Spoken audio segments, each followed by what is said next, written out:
오랜만입니다.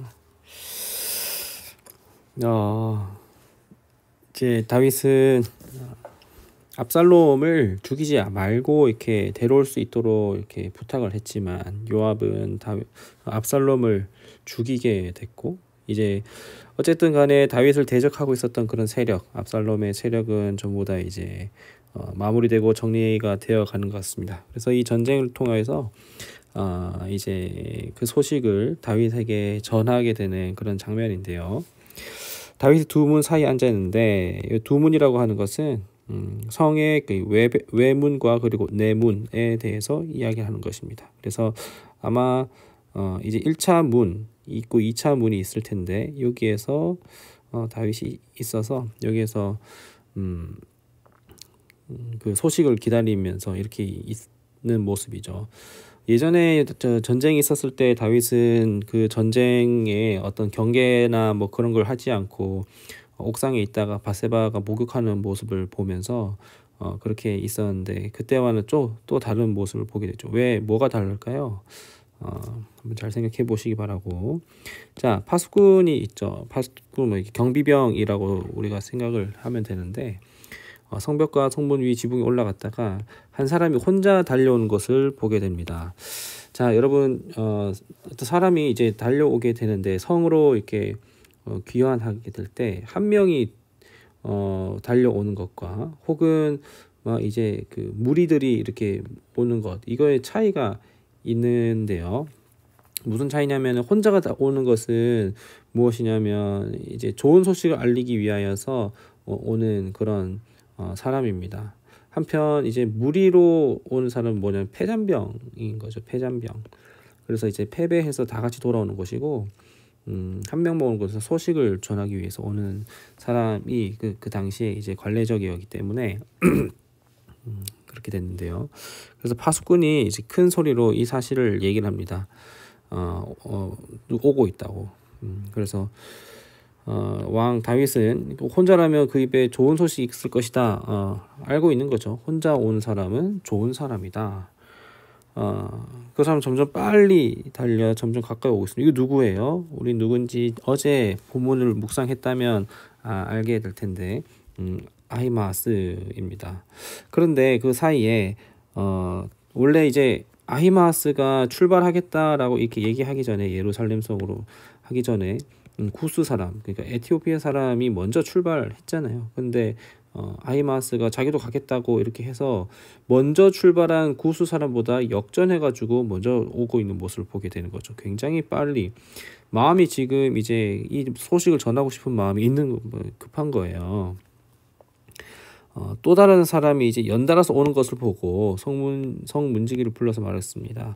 또 한 사람이 달려온다. 그래서 이 문지기가 또 다윗한테 가서 이렇게 얘기를 하는 그런 모습인데, 저 사람도 소식을 가져오는 것이다. 다윗은 또 알고 있습니다.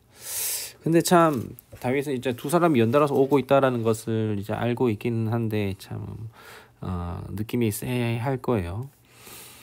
파수꾼이 얘기를 합니다. 제가 보기에 먼저 달려온 사람은 사독의 아들 아히마아스인 것 같습니다. 라고 얘기를 해요. 아마 아히마아스의 어떤 그 뛰어가는 그 실루엣이 그렇죠. 딱 보이는 것 같아요. 우리가 그 스털링이 뛰는 것과 그리고 베르바토프가 뛰는 것과 질라탄이 뛰는 것, 그 모양새만 봐도 이강인이 뛰는 것, 김민재가 뛰는 것 다 모양새가 다르잖아요. 그런 것처럼 아이마스도 어떤 시그니처 포즈가 있었다라고 이게 생각이 드는데, 아이마스가 도착을 해서 땅에 얼굴을 대고 납작 엎드려서 이렇게 겸손하게 얘기를 합니다. 자기는 좋은 소식이라고 생각을 했었을 거예요. 모든 것이 잘 됐습니다. 왜냐하면 왕에 반란했었던 그 세력들, 반역자들을 이제 제압을 했기 때문에 그런 것이죠. 오늘 내 주 왕을 대적해 손을 든 사람들을 멸하신 왕의 하나님 여호와를 찬양합니다 라고 하면서, 이것이 이제 하나님께서 하신 전쟁이라는 것을 생각을 하고 이렇게 얘기를 하는 것이죠. 하지만 지금 이제 압살롬은 무사하냐라고 이렇게 묻죠. 자, 이 표정이 어땠을까요? 다윗의 표정. 여기에 대해서 다윗은 어떻게 좀 이렇게 웃지 않고 있었던 것 같아요. 어쩌면은 이렇게 어린 압살롬 무사하냐라고 이렇게 표정을 짓고 심각한 표정이었을 거예요. 이때 아히마아스는 직감합니다. 왜냐하면 아히마아스는 그래도 요압과 압살롬 그리고 다윗 이 사람들의 이해관계를 어느 정도 알고 있었기 때문에 그래요. 영 기뻐하지 않는 그 다윗의 모습을 보면서 요압의 왕이 종인 저를 보낼 때 큰 소동이 있는 것을 보았는데 저는 뭔지 잘 모르겠습니다라고 하면서 이미 알고 있는데 아히마아스는 알고 있습니다. 근데 모르는 척합니다. 모른 척 하는 데는 여러 가지 의도가 있겠죠.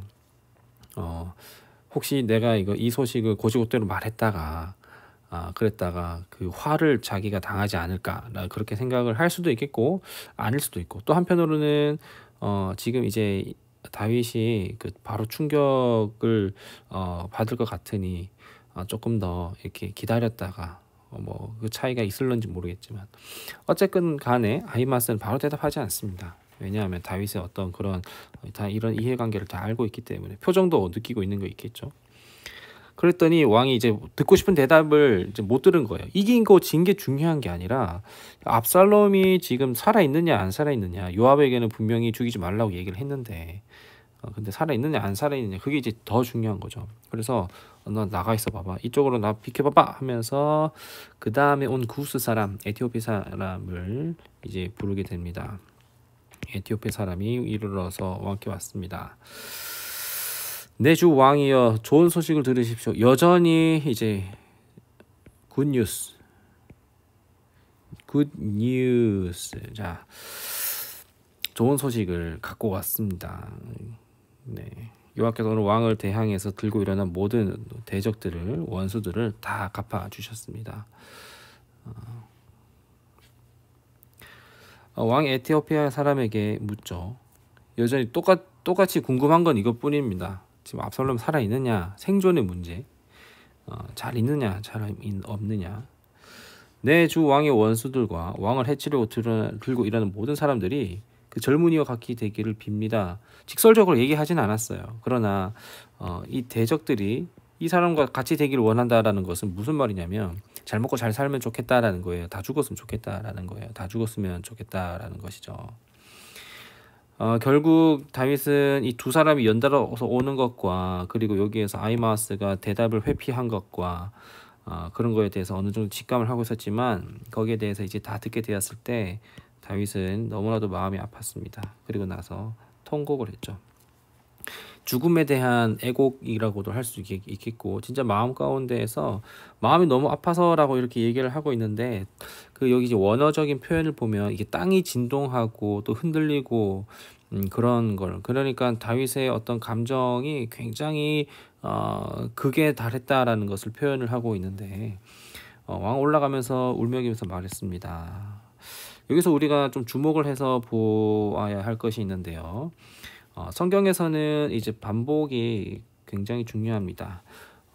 우리 영어 같은 경우에는 이제 굿, 베스트, 베러, 베스트 이렇게 비교급 같은 거 그런 게 있죠. 강조가 있는데 예수님께서 내가 진실로 너희에게 이르노니라고 얘기를 하시기도 하지만 진실로 너희에게 이르노니라고 하면서 두 번 반복을 할 때가 있고 천사들이 거룩하다 만군의 주 여호와 하면서 세 번이나 반복하는 것은 그거는 반복을 더하면 할수록 이렇게 비교급 그리고 강조하는 것이라고 이렇게 히브리 이제 언어에서는 여러분들이 생각을 하시면 되는데요.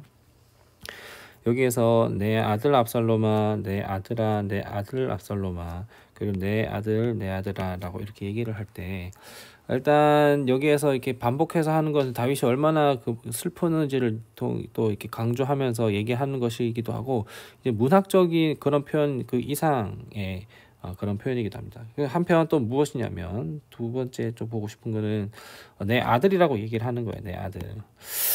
이때까지 다윗은 압살롬에 대해서 얘기를 했었을 때 다윗이 이제 압살롬이 그술을 망명했다든지 혹은 이제 그렇게 여러 가지 일이 있었을 때는 그 청년 혹은 여기 어린 압살롬 이렇게로만 이렇게 표현을 하고 있죠. 어린 압살롬, 그리고 청년 압살롬, 뭐 그렇게 얘기하고 있는데, 그때까지는 다윗이 이제 압살롬을 살피지도 않고 들어보려고 하지도 않고 대화를 시도하려고 하지도 않았다가 죽게 되었을 때 이제서야 내 아들이라고 얘기하면서, 그리고 내 아들이라는 표현을 5번씩이나 반복하면서 그 마음의 그 아픔을 이렇게 표현하는 모습을 보게 돼요.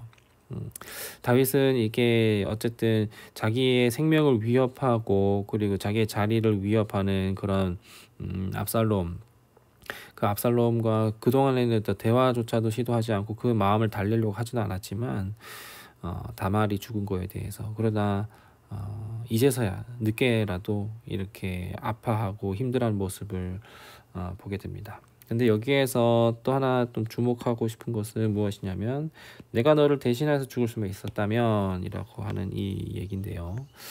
다윗은 얼마나 아픈지를 이렇게 얘기를 하고 있습니다. 여러분들, 우리는 아직 부모가 아니라서 잘 모르겠지만, 많이 부모님들 혹은 이제 사랑하는 사람이 누군가 아프다면 그 사람을 위해서 대신 아파하고 싶어 한다는 그런 얘기를 우리가 잘 알고 있죠. 그러나 내 아들을 위하여서 대신해서 죽을 수 있는 분은 인간은 할 수가 없습니다.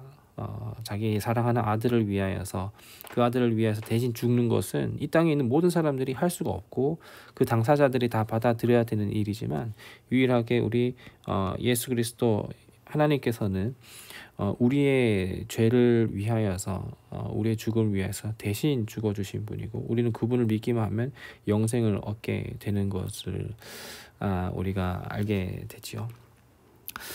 네, 그래서 오늘 본문은 다윗에게 있어서 기다린 것은, 사람들은 이것이 이제 기쁜 소식이라고 생각했지만 다윗에게는 기쁜 소식이 전혀 아니었고, 그렇게 슬퍼하는 모습. 그러나 이 슬퍼하게 되는 이 다윗도 이 모든 그 나비 효과와 같은 그 죄의 원인, 이 일의 원인은 다 자기한테 있음을 다윗은 너무나도 잘 알고 있을 겁니다. 오늘 말씀을 묵상하면서 또한 다윗의 마음과 또 이 소식을 전하려고 하는 사람들의 마음, 그리고 이 모든 본문의 흐름을 통하여서 조금 더 깊은 묵상을 이어가시기 바랍니다.